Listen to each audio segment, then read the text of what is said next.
85वें परिच्छेद की चर्चा चल रही है, जबकि श्री रामकृष्ण देव अपने कमरे में बैठे हैं 30 जून 1884 और शशधर पंडित आए हुए हैं, साथ में श्रीयुत भूधर चट्टोपाध्याय और उनके बड़े भाई भी हैं और भी कुछ भक्त लोग हैं। पहले बहुत सारे गीत हुए, श्री रामकृष्ण देव ने बहुत सारे भजन गाए, माँ काली के और अन्य गज भजन।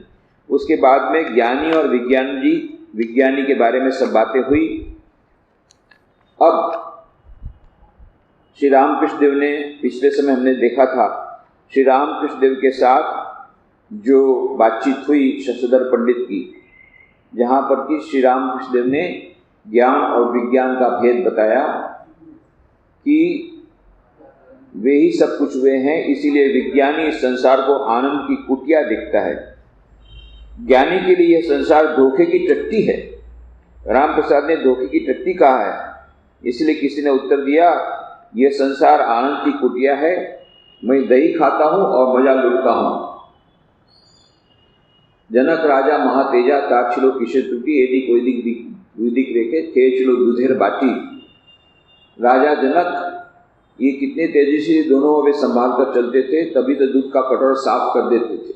ये सब बातें पिछली बार हुई। विज्ञानी को विशेष रूप से ईश्वर का आनंद मिला है। किसी ने दूध की बात ही बात सुनी है, किसी ने दूध भर देखा भर है और किसी ने दूध पिया है। विज्ञानी ने दूध पिया है, पीकर स्वाद लिया है और हृष्ट पुष्ट भी हुआ। इस प्रकार से ज्ञानी और विज्ञानी के बीच का सूक्ष्म भेद श्री रामकृष्ण बताते हैं। श्री रामकृष्ण कुछ देर के लिए चुप हो गए। पंडित जी से उन्होंने तंबाकू पीने के लिए कहा। पंडित जी दक्षिण पूर्व वाले लंबे बरामदे में तंबाकू पीने चले गए। पंडित जी लौटकर फिर से भक्तों के साथ जमीन पर बैठ गए। श्री रामकृष्ण छोटी खटिया पर बैठकर फिर वार्तालाप करने लगे। श्री रामकृष्ण पंडित जी से, यह बात तुमसे कहता हूं, आनंद 3 प्रकार के होते हैं, विषयानंद, भजनानंद और ब्रह्मानंद, जिसमें लोग सदा ही लिप्त रहते हैं। जो कामिनी और कांचन का आनंद है उसे विषयानंद कहते हैं। ईश्वर के नाम और गुणों का गान करने से जो आनंद मिलता है उसका नाम है भजनानंद, और ईश्वर के दर्शन में जो आनंद है उसका नाम है ब्रह्मानंद। ब्रह्मानंद को प्राप्त करके ऋषि स्वेच्छा विहारी हो जाते थे। चैतन्य देव की 3 तरह की अवस्थाएं होती थी, अंतर्दशा, अर्धबाह्य दशा और बाह्य दशा। अंतर्दशा में वे ईश्वर का दर्शन करके समाधिस्थ हो जाया करते थे, जड़ समाधि की अवस्था हो जाती थी। अर्धबाह्य दशा में बाहर का कुछ होश रहता था, बाह्य दशा में नाम और गुणों का कीर्तन करते थे। हाजरा पंडित जी से पूछ रहे हैं, अब तो आपके सब संदेह मिट गए ना?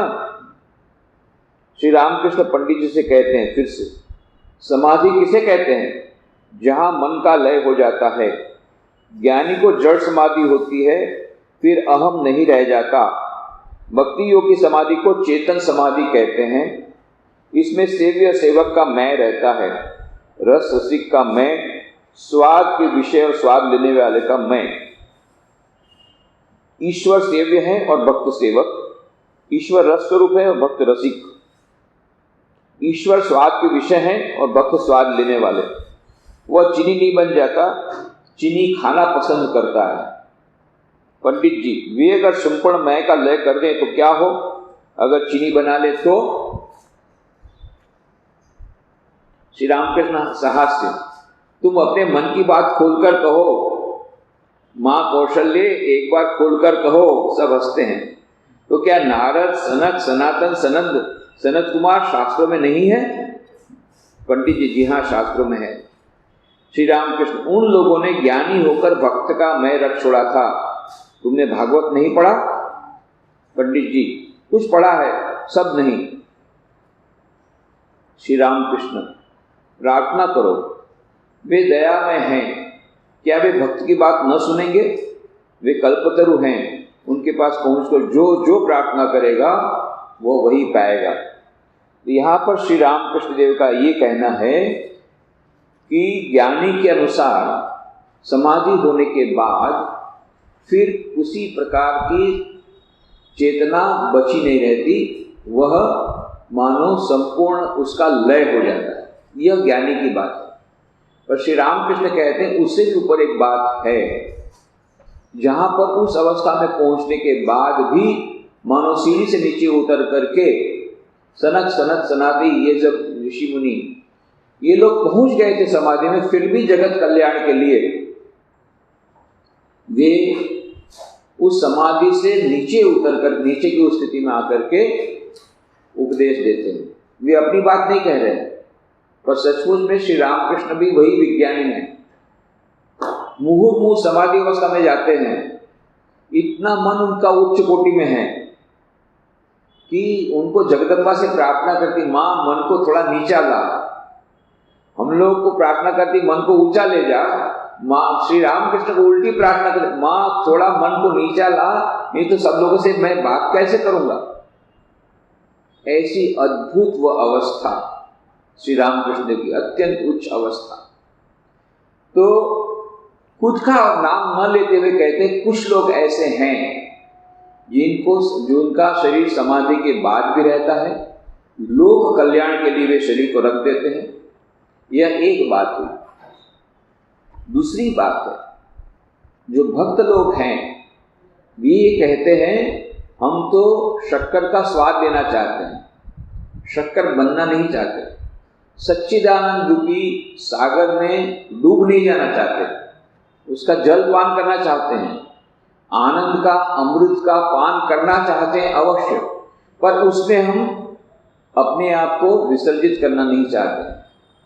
नरसिंह मेहता का भजन है, हरि ना जन तो मुक्ति न मांगे, मांगे जन्मों जन्म अवतार रे। तो जो हरि के जन रहते हैं, जो भक्त लोग हैं, वे मुक्ति नहीं चाहते, वे ईश्वर में मिल नहीं जाना चाहते, वे चीनी होना नहीं चाहते, वे चाहते हैं भक्त होकर के रहेंगे और नित्य उत्सव होगा, भगवान की प्रार्थना होगी, भगवान की आरती होगी, भगवान का प्रसाद खाएंगे, भगवान का नाम लेंगे, भगवान का नाम का कीर्तन होगा, आनंद करेंगे, वो भक्ति का आनंद लेंगे। ज्ञानी मिल जाना चाहता है ईश्वर में। ब्रह्मविद ब्रह्मैव भवति, ब्रह्म में लीन हो जाता है। जब किसी को ब्रह्म दर्शन होता है, ज्ञानी के अनुसार ईश्वर दर्शन होता है, तो फिर वो उस परम अवस्था में लीन हो जाता है, समाधि अवस्था में वह लीन हो जाता है। परंतु भक्तों की ऐसी बात है कि वे थोड़ा सा भेद रख देते हैं ईश्वर के अपने बीच में, मानो आरोप करते हैं खुद का भक्त के रूप में। उस उच्चतम स्थिति में पहुंचने के बाद भी वे कहते हैं कि मैं मुक्ति नहीं चाहता, मैं भक्ति चाहता हूँ। और इसके पहले हमने पिछले समय में देखा, और भगवान उल्टा बोलते हैं, आमी भक्ति दीते कातर होई, मुक्ति दीते कातर नोय। मुक्ति में नहीं लेना चाहता, मुक्ति भक्ति में लेना चाहता, मुक्ति लेना हो तो ले रवाना हो जाओ, कटो, तुम भी छूटे, मैं भी छूटा। भक्त कहता हम छूटना नहीं चाहते, हम छूटना नहीं चाहते, हम तो बंधन में ही रहना चाहते हैं और सेवक सेवे का भाव में रहना चाहते हैं, वो दूरी बनाए रखना चाहते हैं, उपभोग करना चाहते हैं उस प्रेम का। तो यह भक्ति की दृष्टि से है। और दूसरी श्री रामकृष्ण देव और एक दृष्टि बोल रहे हैं, विज्ञानी की दृष्टि। विज्ञानी की दृष्टि क्या है कि वह ज्ञान के उच्चतम शिखर पर पहुंच करके समाधि अवस्था को प्राप्त करने के बाद लोक कल्याण के लिए फिर से मानो एक स्टेप नीचे आता है, कुछ कम आता है अपने शरीर का, कि लोक कल्याण कर सके। उदाहरण देते हैं श्री रामकृष्ण देव कि 4 लोग थे और 4 लोग जा रहे थे, तो देखा कहीं से बहुत आवाज आ रही है, नाच गान, सब लोग आनंद कर रहे हैं। ऐसा देखा पास में एक दीवार है और दीवार के उस तरफ वहाँ पर मैदान में बहुत नाच गान हो रहा है और सब आनंद कर रहे हैं, आनंद से नाच रहे हैं, इतने आनंद में। तो देखो बड़ा आश्चर्य हुआ, बोले भाई इतना आनंद, ऐसे नाच रहे हैं, है क्या बात, तो कैसे करें। तो अब एक कहीं से सीढ़ी लाए, सीढ़ी लगा करके दीवार में अटकाया। एक आदमी गया ऊपर जा करके जैसे ही देखा दीवार के ऊपर चढ़ा, वो दृश्य देख करके उसको इतना आनंद आया, हा हा हा और हंस करके कूद गया उस तरफ। अब क्या हो रहा है, इन लोग को और इंतजारी हुई। तो दूसरा बोला भाई तुम देखो, दूसरा भी गया, हा हा करके वो भी कूद पड़ा। तीसरा गया, तीसरा भी हा हा हा करके वो भी कूद पड़ा।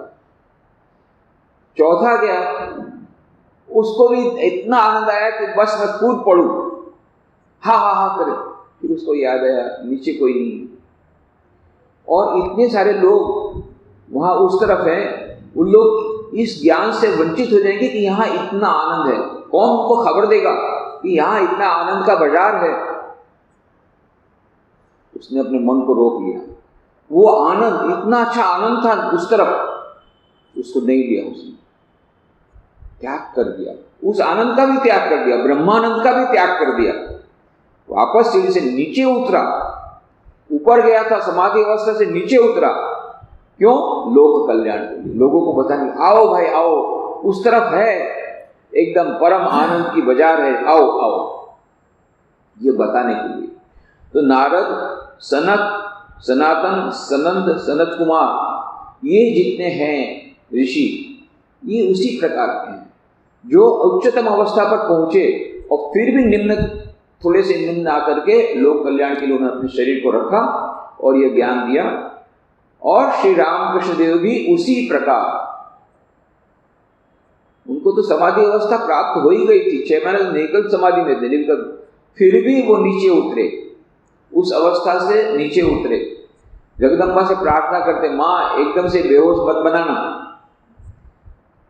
मैं चीनी होना नहीं चाहता, चीनी का आस्वाद लेना चाहता हूँ, लोक कल्याण के लिए देह को रखना चाहता हूँ।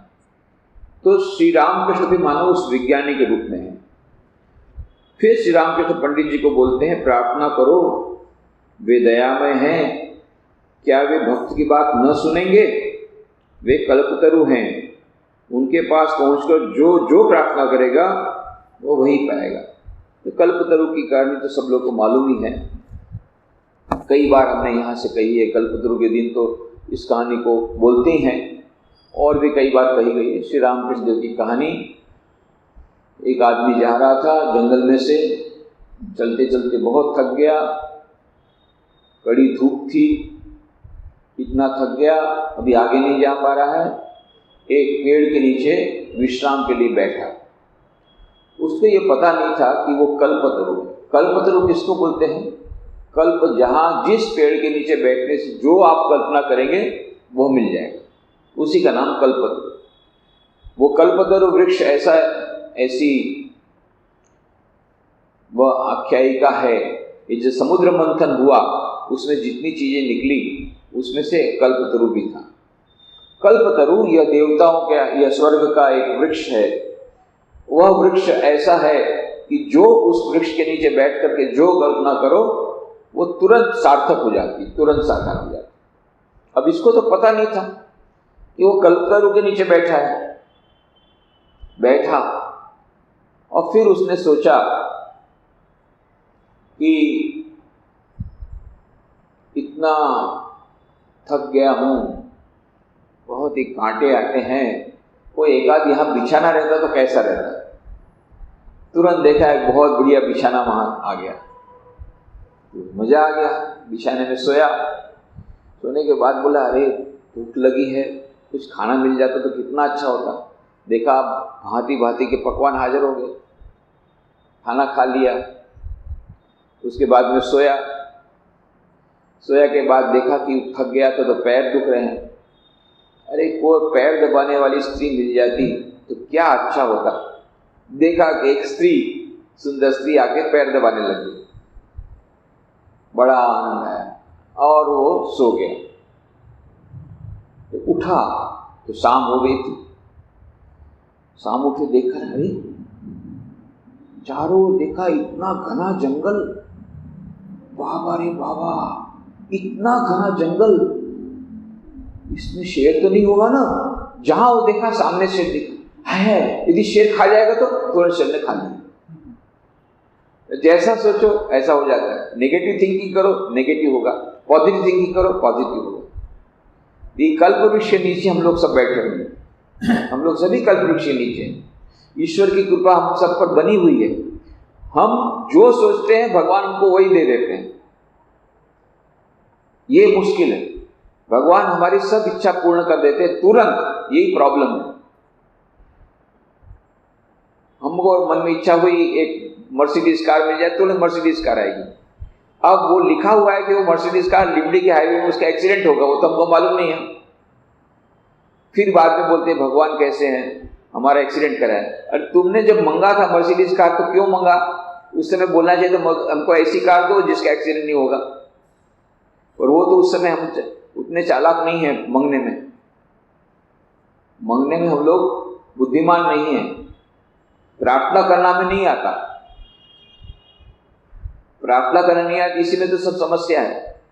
बैठे हम कल्पतरु के नीचे, परंतु प्रार्थना करना नहीं आता और इसीलिए हम लोग दुख भोगते हैं। एक आदमी था, तो उसने बहुत सारी प्रार्थना की तो भगवान प्रसन्न हुए। बोले तेरी तपस्या से प्रसन्न हुआ हूं, तो तुम लोग दोनों पति पत्नी मिलकर के बहुत तपस्या किए, बहुत मुझे प्रार्थना किए, तुम लोग पर मैं प्रसन्न हूं, तो इसलिए मैं तुम लोगों को 3 वरदान दूंगा। तो पति बोलता पहले मैं मांगूंगा, पत्नी बोली मैं मांगूंगी। उसी में झगड़ा शुरू हो गया। पत्नी बोली मुझे मालूम है तुम क्या मांगोगे, तुम वो पैसा ही मांगोगे और मुझे ये मालूम है, पर मुझे वो नहीं, पैसा भी नहीं चाहिए, मोटर गाड़ी नहीं चाहिए, मेरी नाक चपटी है, पहले मेरे को नाक सुंदर बनाना है। तो इसीलिए पति का मुंह बंद करके, और उधर भगवान ने कहा मैं अभी अंतर्धान होता हूँ, मेरा टाइम हो गया है, जल्दी मांगना हो तो मांग लो। तो पत्नी ने पति का मुंह बंद करके बोला बस हमको भगवान और कुछ नहीं चाहिए, सुंदर नाक दे दो हम लोग को दोनों को, बहुत सुंदर नाक दे दो, और कुछ नहीं चाहिए, सुंदर नाक दे दो, सुंदर नाक दे दो, बस सुंदर नाक की हमको कुछ नहीं चाहिए। तथास्तु, पहला वरदान हो गया। अब देखा दोनों के सब सुंदर नाक, यहाँ नाक वहां नाक, सारे शरीर में सुंदर सुंदर नाक आ गई। बोले हमको नाक के सिवा कुछ नहीं चाहिए, सुंदर नाक हमको दे दो दोनों को। तो एकदम दोनों को सुंदर नाक इतनी सारी दी। पति ने कहा मैं तुझे बोलता था, पहले ही कहा था तुझे मांगना नहीं आता, अब क्या होगा? वो पत्नी रोने लगी, अभी जोगी है, झगड़ा करने से नहीं होगा। बोले दूसरा बर्तन तू ही मांग मैं नहीं मांगूंगा। तो दूसरा बोले भगवान हमारे सब नाक ले लो, हमारे सब नाक ले लो। तो सब नाक गया, वो चपटा नाक था वो भी चला गया। अब तो नकटी हो गई एकदम। अच्छा शूर्पणखा, अरे भगवान शूर्पणखा, बोले पगली में तू जानता था तू नहीं मांगना मानती है। पति ने कहा अब क्या है, हे भगवान जैसा था ऐसा बना दो। तीनों वरदान मिले पर रिजल्ट 0। और एक और स्त्री को,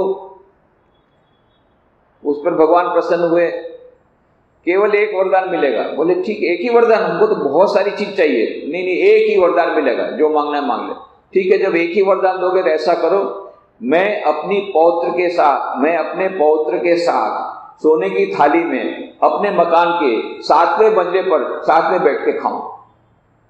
तो 7वां मंजिला भी हो गया, सिर्फ मल्टी स्टोरी बिल्डिंग भी बन गई।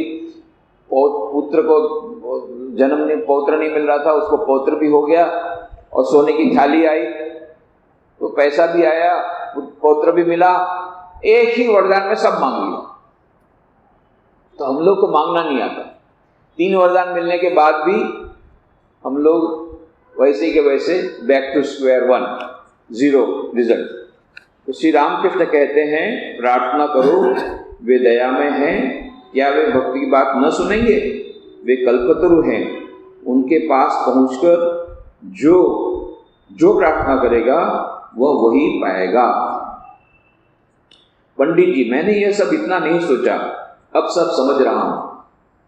श्री रामकृष्ण, ब्रह्म ज्ञान के बाद भी ईश्वर कुछ मैं रख देते हैं। वह मैं भक्त का मैं है, विद्या का मैं। उससे इस अनंत लीला का स्वाद मिलता है। मूसल सब घिस गया था, थोड़ा सा रह गया था। वेद के वन में गिरकर उसे कुल का कुल नष्ट कर दिया, यदुवंश का इसी तरह ध्वंस हुआ। उसी तरह विज्ञानी का भक्त का मैं, विद्या का मैं रखते हैं लोक शिक्षण के लिए। तो ये हम कहानी जानते हैं कि मूसल सब घिस गया था, थोड़ा सा रह गया था।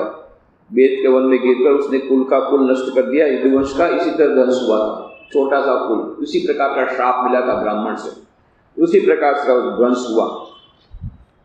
ऋषि डरपोक थे, उनका यह भाव था कि किसी तरह पार हो जाएं, फिर कौन आता है। सड़ी लकड़ी किसी तरह खुद तो बह जाती है, पर उस पर अगर एक पक्षी भी बैठ जाए तो वो डूब जाती है। नारद आदि बहादुर लकड़ी हैं, खुद भी बहते हैं और कितने ही जीवों को भी साथ ले जाते हैं। स्टीम बोट, जहाज, खुद भी पार हो जाता है और दूसरों को भी पार करा देता है। कितने लोग स्टीम बोट में बैठ के जाते हैं। नारद आदि आचार्य विज्ञानी हैं, दूसरे ऋषियों की अपेक्षा साहसी हैं। जैसे पक्का खिलाड़ी जैसा चाहता है वैसे ही पासे पड़ते हैं, प्रत्येक बार बिल्कुल ठीक। 5 कहो 5 पड़े, 6 कहो 6। नारद आदि ऐसे खिलाड़ी हैं, वो अपनी शान में रह रहकर मूंछों पर ताव देता रहता है। जो सिर्फ ज्ञानी हैं उन्हें डर लगा रहता है। जैसे शतरंज खेलते समय कच्चे खिलाड़ी सोचते हैं किसी तरह गोटी उठ जाए तो जी बचे। विज्ञानी को किसी बात का डर नहीं, उसने साकार और निराकार दोनों को देखा है। ईश्वर के साथ उसने बातचीत की है, ईश्वर का आनंद पाया है। उनका स्मरण करते हुए अगर उसका मन अखंड सच्चिदानंद में लीन हो जाता है तो भी उसे आनंद है, और अगर मन लीन न रहे तो लीला में रखकर भी आनंद है। दोनों में उसको आनंद है। जो केवल ज्ञानी है वह एक ही प्रकार के भाव में पड़ा रहता है, बस यही सोचता है कि यह नहीं, यह नहीं, यह सब सपनवत है। मैंने दोनों हाथ ऊपर उठा दिए हैं, इसीलिए मैं सब कुछ लेता हूं। सुनो, मैं तुम्हें एक कहानी सुनाता हूं। श्री रामचंद्र खुद के बारे में बोल रहे हैं, मैंने दोनों हाथ उठा लिए हैं, इसीलिए मैं सब कुछ लेता हूं। माने ज्ञानी भी विज्ञानी दोनों अवस्था में श्री रामकृष्ण रहते। क्यों? कि मैंने दोनों हाथ उठा लिए।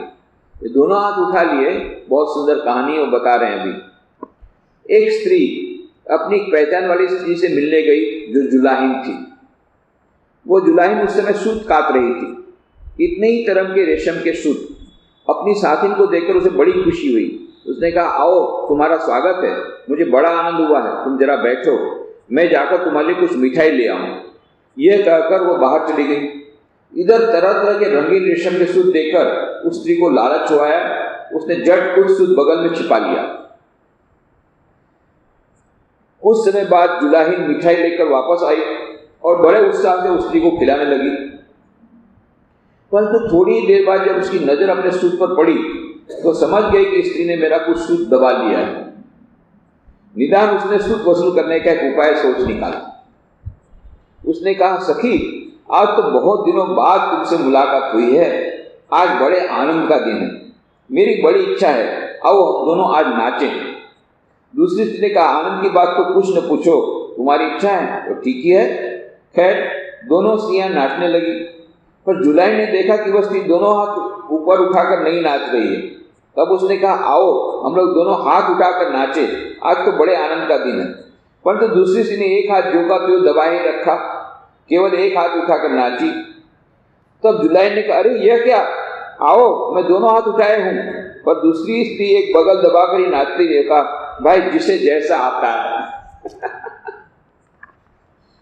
फिर श्री रामकृष्ण कहने लगे, मैं बगल में कुछ दबाता नहीं, मैंने दोनों हाथ उठा लिए हैं, इसीलिए मैं नित्य और लीला दोनों को स्वीकार करता हूं। श्री रामकृष्ण दोनों हाथ उठा करके नाचते हैं, परंतु जो ज्ञानी है वो केवल एक हाथ उठाकर नाचता है, क्योंकि उसने सब कुछ छोड़ा नहीं है। तो श्री रामकृष्ण देव विज्ञानी हैं, दोनों हाथ उठाकर नाचते हैं। कुछ दबा कर नहीं रखा है बगल में, इसलिए दोनों हाथ उठा करना है। केशव सेन से मैंने कहा, मैं का त्याग बिना कुछ होने का नहीं। उसने कहा, तब तो महाराज दल बल कुछ नहीं रह जाता। तो मैंने कहा, कच्चे मैं दुष्ट मैं को छोड़ने के लिए कहता हूँ, पर पक्के मैं में, ईश्वर के दास में के मैं में, बालक के मैं में, विद्या के मैं में दोष नहीं। संसारियों का जो मैं है, अविद्या का मैं, कच्चा मैं, यह मोटी लाठी की तरह है। सच्चिदानंद सागर के पानी को वह लाठी दो भागों में बांट रही है, परंतु ईश्वर का दास मैं, बालक का मैं या विद्या का मैं पानी के ऊपर की पानी की रेखा की तरह है। पानी एक है, साफ नजर आ रहा है, केवल बीच में एक रेखा खींची हुई, मानो पानी के दो भाग कर रही है। वस्तुतः पानी एक है, साफ दिख पड़ रहा है। शंकराचार्य ने विद्या का मैं रखा था लोक शिक्षा के लिए। ब्रह्म ज्ञान के हो जाने पर भी वे अनेकों में विद्या का मैं, भक्त का मैं रख देते हैं। हनुमान साकार और निराकार के दर्शन के बाद सेव्य सेवक का भाव लेकर, भक्त का भाव लेकर रहते थे। उन्होंने श्री रामचंद्र से कहा था, राम, कभी सोचता हूं तुम पूर्ण हो और मैं अंश हूं, कभी सोचता हूं तुम सेव्य हो और मैं सेवक हूं, और राम, जब तत्व ज्ञान होता है तब देखता हूं तुम ही मैं हो, मैं ही तुम। अद्भुत व्याख्या हनुमान जी के इस स्टेटमेंट में बहुत बड़ी फिलॉसफी, जो श्री रामकृष्ण की फिलॉसफी दर्शन, ये हनुमान जी का दर्शन वही श्री रामकृष्ण का दर्शन। क्या कहा है? राम, कभी सोचता हूं तुम पूर्ण और मैं अंश हूं। यह द्वैत वेदांत में, वेदांत दर्शन में तीन प्रकार के वेदांत के दर्शन हैं, द्वैत, अद्वैत, विशिष्टाद्वैत। द्वैत का, द्वैत फिलॉसफी, द्वैत दर्शन का प्रचार प्रसार माधवाचार्य ने किया था। उन्होंने यह जो ब्रह्मसूत्र की व्याख्या, उपनिषद की व्याख्या और भगवद गीता, ये तीनों की जो व्याख्या की, वो द्वैत फिलॉसफी के अनुसार की, द्वैत वेदांत के अनुसार की। रामानुजाचार्य ने विशिष्टाद्वैत के अनुसार उसकी व्याख्या की, सभी की। भगवद गीता, ब्रह्मसूत्र और उपनिषद, ये तीनों की व्याख्या। और आदि शंकराचार्य ने अद्वैत वेदांत को ध्यान में रखकर के व्याख्या, उन्होंने अद्वैत वेदांत को एस्टैब्लिश किया। श्री रामकृष्ण देव किसमें मानते हैं? श्री रामकृष्ण देव कहते हैं, तुम जिस अवस्था में हो उस अवस्था में उसको स्वीकार करो। अभी हम लोग की, अधिकांश लोगों की जो मानसिक स्थिति है, धरातल है, आध्यात्मिक जो हमारा धरातल है, वो द्वैत का है। अभी हम लोग ऊपर नहीं उठे। तो सेव्य सेवक का भाव अच्छा है। जब द्वैत भाव है, जब मुझे लगता है ईश्वर पूर्ण है, मैं उसका अंश हूं, तो मुझे उनकी सेवा करनी चाहिए, उनकी पूजा करनी चाहिए, उनको भोग धराना चाहिए, ये सब है द्वैत। विशिष्टाद्वैत में कहते हैं तुम सेवक हो और मैं सेवक हूं, और जब तत्व ज्ञान होता है तब देखता हूं तुम ही मैं हो, मैं ही तुम। वो अद्वैत वेदांत में फिर ईश्वर और भक्त, ये सब पूरी रेखा चली जाती है। ब्रह्मविद ब्रह्मैव भवति, अहम ब्रह्मास्मि, चिदानंद रूप शिवोहम शिवोहम। ये आदि शंकराचार्य अद्वैत वेदांत की वह चूड़ांक, वह सीमा, जहां की जो मानो संगम हो गया, वह जल का बिंदु जाकर के सागर में मिल गया। ब्रह्मविद ब्रह्मैव भवति, ब्रह्म में ब्रह्म का लीन हो जाना, परमात्मा में आत्मा का लीन हो जाना। और वह जो अद्वैत वेदांत की जो दृष्टि है, उसमें अहम ब्रह्मास्मि, मैं ही ब्रह्म हूं, यह स्थिति है उच्चतम स्थिति अद्वैत वेदांत की। और हम लोग जब उस स्थिति में नहीं पहुंचे हैं, श्री रामकृष्ण का यही कहना है, जब तक हम माया के दायरे में हैं, जगदम्बा के दायरे में हैं, जगदम्बा के साम्राज्य में हैं, तब तक हमको जगदम्बा की स्तुति करनी होगी। ईश्वर के कारागार में हम बैठे हैं, अभी हमारी मुक्ति नहीं हुई, तो हमको ईश्वर को मालिक के रूप में लेना पड़ेगा, सेव्य सेवक भाव रखना पड़ेगा। माता के रूप में लेना पड़ेगा, पिता के रूप में लेना पड़ेगा। तवे माता च पिता त्वमेव बंधुश्च सखा त्वमेव तमेव विद्या द्रविणम त्वमेव त्वमेव देव सर्वदेव देव। तो इस प्रकार से ईश्वर के साथ हमारा संबंध होता है। किसी भी प्रकार के ले लो, माता के रूप में ले लो, पिता के रूप में ले लो, मित्र के रूप में ले लो, संबंधी के रूप में ले लो। इस प्रकार से एक संबंध बनता है।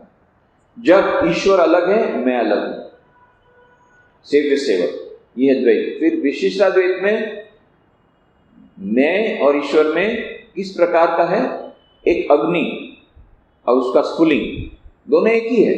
और उस स्फुलिंग और अग्नि में दोनों अंतर कुछ नहीं है। उसी अग्नि में से निकला हुआ स्फुलिंग, उसी का अंश, उसी चैतन्य तत्व का एक छोटा सा अंश, ये मैं हूं। और बाद में अद्वैत वेदांत में जो तुम हो वही मैं हूं, अहम ब्रह्मास्मि अथ तत्त्वमसि।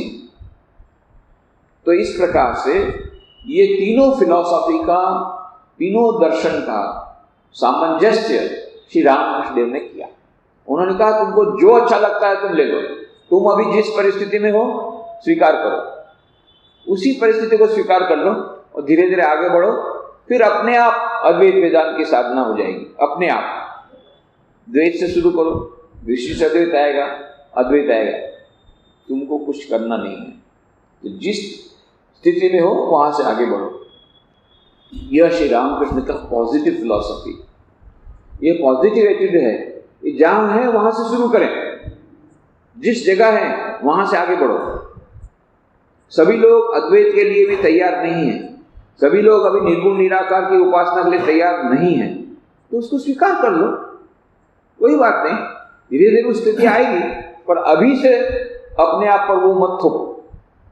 तो धोबी का घर, कुत्ता न घर का न घाट का, अतो नष्ट ततो भ्रष्ट। उधर अद्वैत वेदांत की साधना हम कर नहीं पा रहे हैं, देह ज्ञान अभी बना हुआ है। जब तक देह ज्ञान बना हुआ है, जब तक माया के सकंजे में है, जब तक रोग शोक लगा हुआ है, तब तक ईश्वर को मानना पड़ेगा, उनकी दया को मानना पड़ेगा, उनकी कृपा को मानना पड़ेगा। ये श्री रामकृष्ण स्वामी विवेकानंद, इनका जो दर्शन है, सबसे जो एक विशेषता यही है, it is a synthetic philosophy. ऐसा नहीं कि इसको नहीं करने से ऐसा नहीं करो, जब तुम्हारा जो स्थिति है उस प्रकार उसको स्वीकार करो। इसने स्वामी विवेकानंद को कहा, आपका तो कुछ समझ में नहीं आता है, कभी कुछ बोलते हो, कभी कुछ बोलते हो, कभी बोलते हो हम ब्रह्मास्मि और अद्वैत वेदांत की और ज्ञान की बड़ी बड़ी बातें बोलते हो, और कभी मैं प्रभु मैं गुलाम तेरा, ऐसा गाना गाते हो। तुम्हारा कुछ समझ में नहीं आता, कब क्या ढोल बजाओगे कुछ समझ में नहीं आता। स्वामी जी ने उत्तर दिया अमेरिकन महिला को, madam don't be one sided, अरे एक पक्ष के मत बनो। You see when I am in my philosophical mood, I say I M ब्रह्मन, अहम ब्रह्मास्मि। उस समय मैं बोलता हूं अहम ब्रह्मास्मि, मैं अपने जब दर्शन में रहता हूं। जो पेट में दर्द होता है, हे मां कृपा करो दर्द कम कर दो। So when I got stomachache, I pray to Divine Mother for giving me the power. तो जब जिस मूड में, डोंट बी वन साइडेड, जब जो है उसको स्वीकार करो। ये सिंथेटिक फिलॉसफी, अद्वैत वेदांत, कुछ अद्वैती ऐसा मानते हैं द्वैत को एकदम निराकार, उसके विरुद्ध बहुत बोलते हैं। जो द्वैतवादी हैं वो अद्वैत वेदांत के बारे में बहुत बोलते हैं, अगेंस्ट में। श्री रामकृष्ण स्वामी विवेकानंद, ये सबसे बड़ी खूबी सिंथेटिक फिलॉसफी, कि जब जो चीज है उसको स्वीकार करो, जब जिस स्थिति में है उस स्थिति को स्वीकार कर लो। जैसे हनुमान जी ने कहा, हनुमान जी कहते तुम मेरी किस दृष्टि से देखते हो? बोले जब मैं द्वैत में स्थिति में रहता हूं तब तुमको लगता, मुझे लगता है कि मैं सेवक हूं, आप सेव्य हैं। जब मेरी विशिष्टाद्वैत की मेरी स्थिति होती तब लगता है कि आप पूर्ण हैं, मैं आपका अंश हूं। जब अद्वैत ज्ञान मुझे आता है तब लगता है आप और मैं एक। तो तीनों परिस्थितियों को हनुमान जी जैसा स्वीकार करते हैं, श्री रामकृष्ण स्वामी विवेकानंद उस तीनों को स्वीकार करते हैं। जब जो स्थिति उस समय उसका पालन करो। कृष्ण से कि विरह से विकल होकर यशोदा राधिका के पास आई, उनका कष्ट देखकर राधिका उनसे अपने स्वरूप से मिली और कहा, श्री कृष्ण चिदात्मा है और मैं चित शक्ति, माँ तुम मेरे पास वर मांगो। यशोदा ने कहा माँ मुझे ब्रह्म ज्ञान नहीं चाहिए, बस यही वरदान दो कि गोपाल के रूप में सदा दर्शन होते रहें, कृष्ण भक्तों का सदा संग मिलता रहे, भक्तों की मैं सेवा करूं और उनके नाम गुणों का कीर्तन करूं। यशोदा को यही चाहिए। बोले मुझे ज्ञान नहीं चाहिए, मुझे ब्रह्म ज्ञान भी नहीं चाहिए, बस मैं तो यशोदा बना रहना चाहती हूँ। कृष्ण कन्हैया को खिलाऊंगी, उसको मक्खन खिलाऊंगी, वो मेरे साथ क्रिया करेगा और भक्त लोग हम आनंद करेंगे। उसी में आनंद है, एक अलग प्रकार का आनंद। ब्रह्म ज्ञान नहीं चाहिए मुझे। गोपियों की इच्छा हुई थी कि भगवान के ईश्वरी रूप का दर्शन करें। कृष्ण ने यमुना में डुबकी लगाने के लिए कहा। डुबकी लगाते ही सब वैकुंठ में जा पहुंची। वहां भगवान को षड ऐश्वर्यपूर्ण रूप के दर्शन तो हुए, पर उनके अच्छा नहीं लगा। वैकुंठ में लोक में जाकर के उनको अच्छा नहीं लगा, क्योंकि भगवान वहां तो षड ऐश्वर्य रूप थे। तब कृष्ण से उन लोगों ने कहा हमारे लिए गोपाल के दर्शन, गोपाल की सेवा बस यही रहे, हम और कुछ नहीं चाहती। हमको बस वही पुराना रूप हमको देखना है, तुम्हारा गोपाल, नटखट गोपाल, बंसी बजाने वाला, हमको वो चाहिए, तुम्हारा वो, हमको वहां वैकुंठ में नहीं जाना। मथुरा जाने से पहले कृष्ण ने उन्हें ब्रह्मज्ञान देने का प्रयत्न किया था। कहला भेजा था, मैं सर्वभूतों के अंतर में हूं और बाहर भी हूं, तुम लोग क्या एक ही रूप में देख रही हो? गोपियों ने कहा कृष्ण हम लोगों को छोड़ जाएंगे, इसलिए ब्रह्मज्ञान का उपदेश भेजा है। कि गोपियां समझ गई। जानते हो गोपियों का भाव कैसा है? हम राधा की हैं, राधा हमारी है। एक भक्त, यह भक्त का मैं क्या कभी नहीं जाता? श्री रामकृष्ण, वह मैं कभी कभी चला जाता है, तब ब्रह्म ज्ञान होता है, समाधि होती है, मेरा भी चला जाता है, परंतु सब समय नहीं। सारे गमा पौधा नी, परंतु नी में अधिक देर तक नहीं रह पाता मैं, फिर नीचे के पदों में उत्तर आना पड़ता है। मैं कहता हूँ माँ मुझे ब्रह्म ज्ञान न देना। पहले साकारवादी खूब आते थे, इसके बाद आजकल की निराकारवादी ब्राह्मण समाजियों का धावा होने लगा। तब प्राय उसी तरह मैं बेहोश होकर समाधिबद्ध हो जाया करता था, और होश में आने पर कहता था माँ मुझे ब्रह्म ज्ञान न देना। ब्रह्म ज्ञान पाने के लिए लोग करोड़ों जन्मों तक कितनी तपस्या करते हैं, और इधर श्री रामकृष्ण जगदम्बा से प्रार्थना, माँ मुझे ब्रह्म ज्ञान न देना। अद्भुत प्रार्थना करनी पड़ती है, माँ उतनी उच्च स्थिति नहीं, समाधि में मत डूबा, मुझे सब भक्तों से बात करनी है, जानबूझकर अपने मन को नीचे ले आना। अद्भुत बात, अद्भुत। श्री राम कहते क्या कहते हैं? कहते माँ तब कहते हैं माँ मुझे ब्रह्म ज्ञान न देना। पहुंच जाने पर माँ को कहते थे, पंडित जी हमारे कहने से क्या वे सुनेंगे? श्री रामकृष्ण ईश्वर कल्पतरु हैं, भक्त जो कुछ चाहेगा वही पाएगा, परंतु कल्पतरु के पास पहुंचकर मांगना पड़ता है, तब कामना पूरी होती है।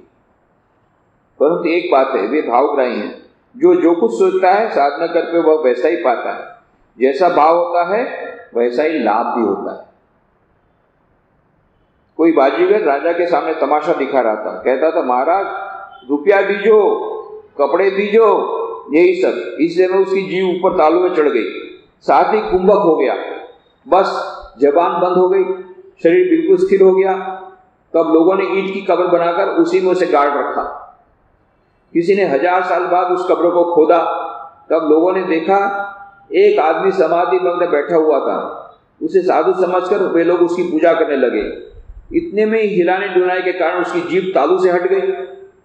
तब उसे होश हुआ, वो चिल्लाता हुआ कहने लगा, देखी मेरी कलाबाजी, महाराज रुपया दीजो, कपड़े दीजो। फिर वो पूर्व स्थिति में आ गया। वो उसकी बात याद आ गई, राजा के साथ में खेल बता रहा था, उसको लगा अभी भी वही राजा है 1000 साल बाद। मैं रोता था और कहता था माँ मेरी विचार बुद्धि पर वज्रपात हो। हम लोग विचार बुद्धि को और बढ़ाना चाहते हैं, मुझे और चाहिए, और इंटेलिजेंट बनना है, और मेरी बुद्धि को उजागर करना है, और विचार बुद्धि बदलना है, ये किताब पढ़ना, वो किताब पढ़ना, और ज्ञान चाहिए, और विचार बुद्धि बढ़ाना है। यहाँ श्री राम कृष्ण क्या कहते हैं? मेरी विचार बुद्धि पर वज्राघात करो। वज्राघात, वज्र का आघात से बड़ा कोई आघात नहीं है। वज्र लोहे से भी ज्यादा कठोर, उसको वज्र बोलते हैं। तो कहते हैं मैं रोता था और कहता था माँ मेरी विचार बुद्धि पर वज्रपात हो। पंडित जी तो कहिए आप में भी विचार बुद्धि थी? पंडित जी बड़े खुश थे, अभी तक सोचते थे कि मेरे को बार बार बोलते हैं विचार बुद्धि बंद करो, विचार बुद्धि करो, इनमें भी थी। तो खुश हुए, चलो ये अभी हमारी पार्टी का है। श्री राम के हाँ एक समय थी। पंडित जी तो बतलाइए जिस तरह हम लोगों की भी दूर हो जाए, आपकी किस तरह गई? श्री राम ऐसे ही एक तरह चली गई। उत्तर नहीं बताया, ऐसे ही एक तरह चली गई। विचार बुद्धि नहीं जाती, बहुत मुश्किल है।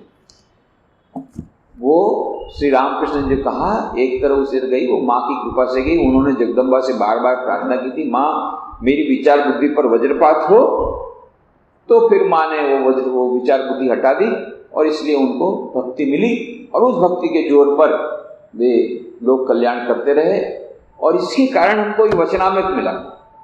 अब श्री रामकृष्ण जब अद्वैत वेदांत की साधना करते थे, 6 महीना निर्विकल्प समाधि में रहे, तोतापुरी ने जब दिया, उस समय मान लो समाधि अवस्था में रहते तो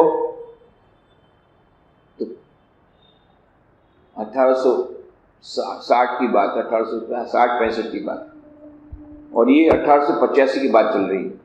ये तो श्री रामकृष्ण समाधि अवस्था से नीचे आए, उन्होंने भक्तों के साथ इतनी बातचीत की, उसमें मास्टर महाशय बैठे थे, तो उन्होंने डायरी में लिखा, तब आज हमको इतना सब जानने को मिलता है। और यदि समाधि अवस्था में श्री रामकृष्ण चले जाते तो ये कुछ नहीं होता। जो भी होगा, यह मानो श्री रामकृष्ण देव ने जगदम्बा से प्रार्थना की, मेरी विचार बुद्धि पर वज्रपात हो, अपने मन को नीचे रखा, समाधि अवस्था से नीचे आए, और इस प्रकार से लोक कल्याण के लिए उन्होंने अपने शरीर को रखा, जिसके कारण आज हमको यह महान ज्ञान मिल रहा है। तो इस बात की चर्चा हम लोग अगले रविवार को करेंगे। आज यही समाप्त।